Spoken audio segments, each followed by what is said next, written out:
The Galactic Council chamber hung in eternal twilight, a colossal spire of obsidian and bioglass suspended above the gas giant Thravax 6. Light from its many suns refracted through the structure, giving the illusion that the chamber pulsed with the heartbeat of the galaxy itself. Delegates from 72 species occupied their designated spheres, arranged in concentric rings around the high seat. Each floated in anti-gravity fields, their languages filtered through psychic translators, their expressions unreadable to most. In the center, Archangeln of the Gerati species rose, his triple eyelids blinking in slow unison. He wore the insignia of the Galactic Executor, a role once held by conquerors, now ceremonial, until today. Reports have reached us, Geln intoned, his voice warbling like sound underwater, of a species on the outer spiral of the Orion Arm primitive. Ununified, technologically stagnant, yet anomalous. An amused ripple passed through the chamber. Soft laughter carried on ionized air. One delegate, a serpentine silhouette with a bioluminescent crest, hissed in amusement.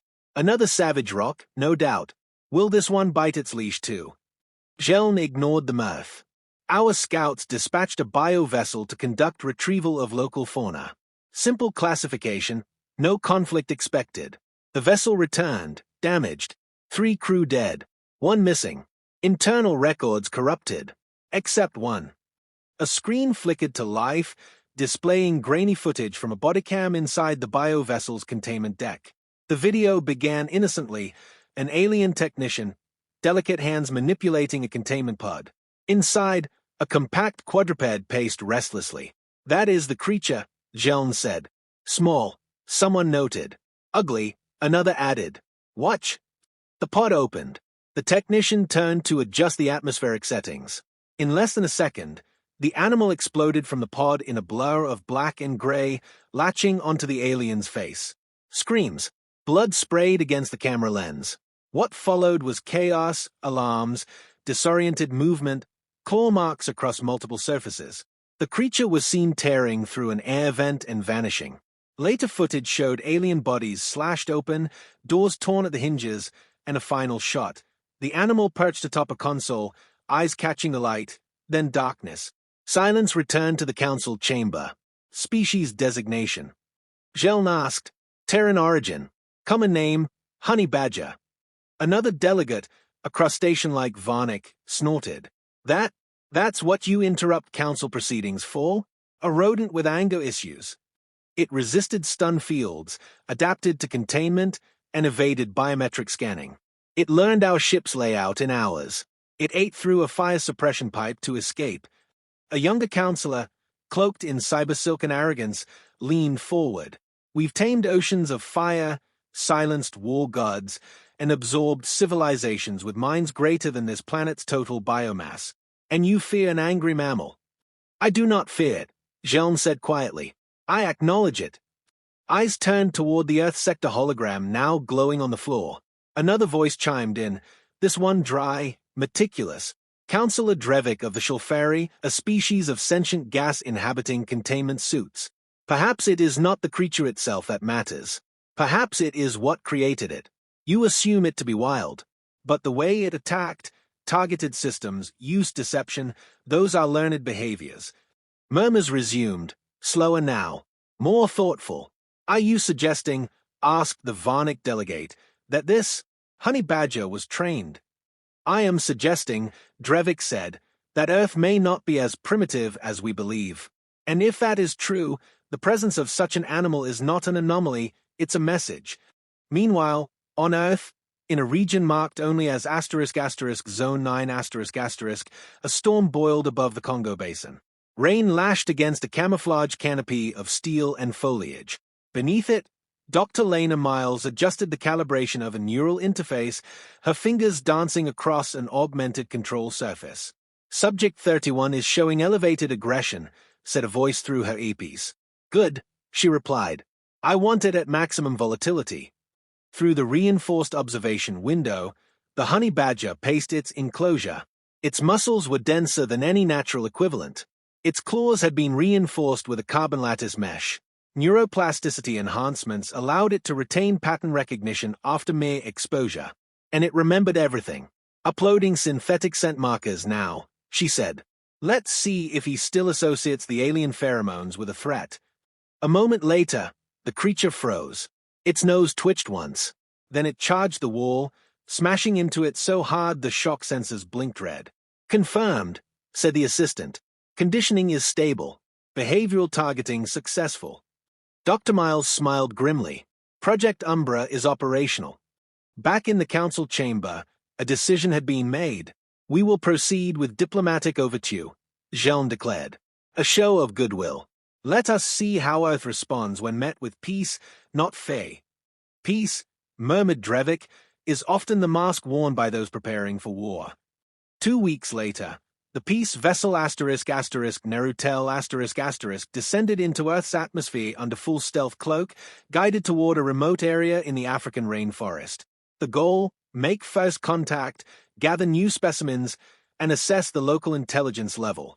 What they didn't know was that the landing site had been chosen for them. From the shadow of the trees, lenses gleamed. Coded signals pulsed. Neural overlays flickered in the eyes of waiting predators. And in a shallow trench near the landing site, a honey badger, its fur bristling with nanofilaments, slowly opened its eyes. It did not roar. It did not posture. It simply moved. Quiet, direct, unrelenting. The last thing the aliens would ever underestimate was a Terran species again.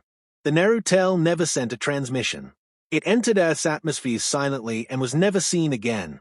From the moment it disappeared over the Congo Basin, the Galactic Council's observational systems began to malfunction. First, the biosign trackers went dark. Then the vessel's internal telemetry vanished.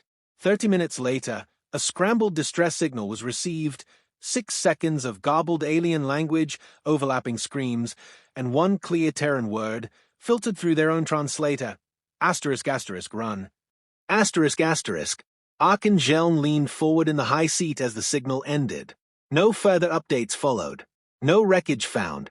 No response to calls. Counselor Drevik's containment suit hummed faintly. That was no accident. They lured us in. Jean's mandibles clicked in quiet thought. Send in the fleet. Across 3 star systems, lights ignited. The Council's second suppression armada, designed to pacify high-threat insurgents and planetary rebellions, was rerouted toward Earth. The invasion began at dawn. Their strategy was elegant. An electromagnetic barrage knocked out Earth's communications satellites and orbital defense grids. Council shock troops landed in synchronized deployments, targeting infrastructure and major population centers. Tokyo, Sao Paulo, Berlin, and Lagos were subdued within 4 hours. Power grids failed. Data networks crashed. Artificial intelligence cores were corrupted and neutralized. It was brutal, efficient, and clinical. The Council believed Earth was conquered. They were wrong, because while they were watching the cities, something else was watching them. In the Peruvian highlands, a Council dropship touched down to establish a forward base. Its soldiers, spindly creatures with exoskeletal armor and electromagnetic rifles, scanned the jungle with calibrated detachment. The flora was thick, chaotic, inefficient. They marked it for ecological cleansing. Then the screaming started. Private Alex was the first to vanish. His locator chip went offline in 0.2 seconds. Moments later, the sergeant found Alex's helmet, filled with blood, the faceplate cracked as if by claws. The second and third losses came fast. No visuals, just motion. The soldiers panicked and opened fire into the trees. One of them reported a shape, low to the ground, fast, ignoring plasma rounds. By the time reinforcements arrived, the entire squad was dead. The base was shredded, and on a single wall, smeared in alien blood, were claw marks forming one crude symbol. A Terran symbol. Dr. Lena Miles watched the live satellite feed from an underground command bunker beneath Mount Elgin. Her team's eyes were fixed on the data coming from the Congo zones. Zone 9 reports 16 kills, no losses, 1 operator stated. Zone 3 intercepted convoy, 3 Council vehicles neutralized. A third voice added, Umbra units Alpha through Delta all reporting status green. Predators have begun pattern exploitation. Enemy adapting, slowly. Lena nodded. Accelerate neural uploads. Give them tactical schematics of Council formations.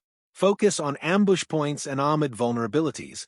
But they are still animals, said a young technician. Even with neuroboosters, they can't process battle strategy at this scale. They don't need strategy, Lena replied. They just need the instinct to tear and the memory to know where it hurts. The honey badgers weren't just enhanced, they were ***tuned ***. Their aggression was controlled, their pain response lowered. Some had rudimentary armor woven directly into their fur, others implanted with swarm sensor chips feeding battlefield data back to the network. They didn't follow orders in the traditional sense. They followed intent ***, and they hunted better than anything the Council had ever faced. The Council attempted to recalibrate.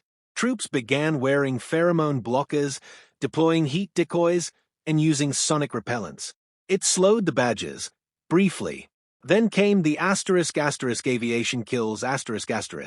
In the mountains of Nepal, a gunship was torn from the sky after a honey badger, launched via magnetic rail, clamped onto the engine during mid-flight. It dug through the wiring, blind and unrelenting, until the entire craft ignited and spiraled into a glacier. At sea, a floating mobile fortress was infiltrated. The hull was intact, the doors sealed, but surveillance showed a single honey badger emerge from a corpse pile in the med bay, dragging what remained of the ship's commanding officer in its jaws. It had entered through the waste disposal system and triggered a mutiny by mimicking distress sounds recorded from previous victims. Terror spread faster than tactical failure. Council soldiers began refusing assignments near forests, jungles, even zoos. Rumors circulated of human-controlled beasts that couldn't be reasoned with, couldn't be bribed, couldn't be frightened. In a confidential council report retrieved weeks later, one alien officer wrote, ***, they weaponized pain. Not ours, theirs. They turned indifference to death into a doctrine of war. But the true shift came not from the beasts, but the humans. A coordinated assault was launched on Council Command Base Theta, stationed near the Gobi Desert. The Council had reinforced the site with anti-life fields, perimeter plasma coils, and 3 orbital support satellites. It was considered impenetrable. It fell in less than 9 minutes. The assault began with interference from hijacked weather satellites, followed by a blackout across all sensors. The base lost visual data. Comms failed. When the static cleared, surveillance footage showed badgers sprinting through breach points. But these were not wild attacks. They moved in formation. Some dragged explosives. Others herded panicking soldiers into kill zones. One was seen leaping from a watchtower, carrying an alien engineer off a balcony and detonating a shaped charge. When humans entered the base, the damage was already done. They were just there to clean up. Jeln stared at the after-action reports in disbelief. "This is not possible," he muttered. "They are not capable of this level of coordination." "They weren't," Drevik responded calmly. "Until now." Jeln turned toward the high-seat projection, which now displayed a live map of Earth. Red zones bled across the planet, not from any planetary weaponry, but from tiny, mobile hotspots of death. "Withdraw?" asked one general. "Impossible," Jeln said. "The Council cannot be seen retreating from a pre-hyperdrive world. We would be a joke, a fable." "You already are," came a voice from the chamber doorway. All eyes turned. The figure that entered was human. A man in his late 40s, clean uniform, dark eyes. Calm. He should not have been there. Council guards reached for weapons, but Drevik raised a limb. The man stepped into the center of the chamber, held up a chip. "This is a full recording of your fleet's defeat at the hands of creatures you considered pests. We've sent it to 52 unaligned species across the Orion frontier." He dropped the chip. It bounced once. "You tried to conquer us with arrogance. We answered with biology." Jeln's voice seethed. "You think we fear your pet monsters?" The man gave a faint smile. "No, but you will." The lights flickered. Counselors looked down as their translators began to glitch, each language overlapping into one, Terran standard. The screens above them lit up. A clip played. A Council cruiser adrift in space. Dozens of bodies. A honey badger crawling through an air vent. Pausing. Looking directly into the camera. Then baring its teeth.